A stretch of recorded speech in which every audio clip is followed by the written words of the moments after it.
Thank you, Madam President. I'd like my remarks printed in the Journal. Without objection, so ordered. Colleagues, I'd like to draw your attention to the callous actions of the President yesterday. There was just a bill, a housing bill, the most serious thing Congress has done to cut red tape, build more housing, and lower housing costs in a generation.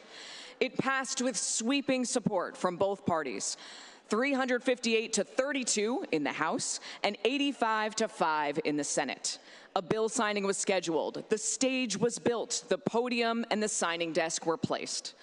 But 90 minutes before the bill signing, the President canceled the ceremony.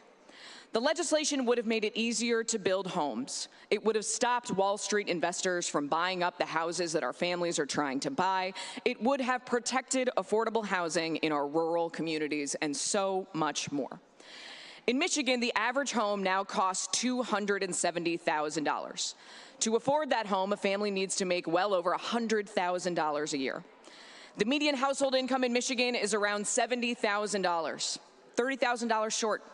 The average age of the first-time home buyer is close to 40 years old, an all-time high. Why? Because it is simply out of reach for more and more of our residents. This bill wouldn't have fixed all of it, but it would be a real start. So why did the President walk away? Because he wants to overhaul our elections and make it significantly harder for millions of Michiganders to vote. The SAVE Act would require people to show proof of citizenship that matches their current legal name, documents like a passport and a birth certificate. Only 39.7% of Michiganders hold a passport. That means that a majority of our citizens could be disenfranchised. Nationally, almost 80% of women choose to change their last names when they get married, meaning that the name on the birth certificate would not match the name on their driver's license. In Michigan, over 2.2 million married women have changed their surnames. That means that a quarter of the 8 million voting-aged adults in Michigan could be disenfranchised. So this is the trade that the American people are watching this week. The President is holding hostage the most significant federal housing legislation we have seen in decades, canceling an opportunity to build more homes, drive your costs down in the middle of a cost of living crisis. His ransom? Your right to vote. In Michigan, we know that we can secure our elections and build housing.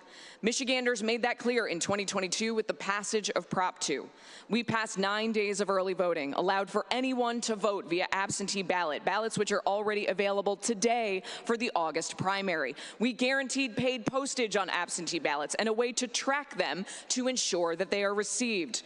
We made Michigan a place where it is easier to vote and easier for your vote to be counted, not harder. Michigan's elections are now ranked among the strongest and most secure in the nation. We also passed record funding to build hundreds of thousands of units of housing. Through the incredible work of this legislature, prioritizing housing in our budget and of MSHDA under Gretchen Whitmer, we've built or rehabbed nearly 100,000 homes. Significant progress towards closing the gap on our housing needs to meet demand and driving costs down. Protecting our rights and lowering costs are not only both possible, but essential. Your government works for you. Your tax dollars are yours. And the right to vote is not a bargaining chip. It is not something that a president gets to dangle over your head until you give him what he wants.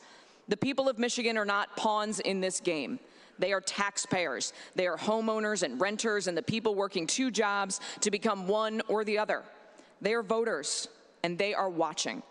So to every Michigander who heard this week that your housing got canceled so your vote could get harder, here in Michigan, we will keep fighting for you, protecting your right to vote, building more housing, and we reject the callous power grab by the President. Colleagues, I ask that you join me in doing the same. Michiganders are counting on you.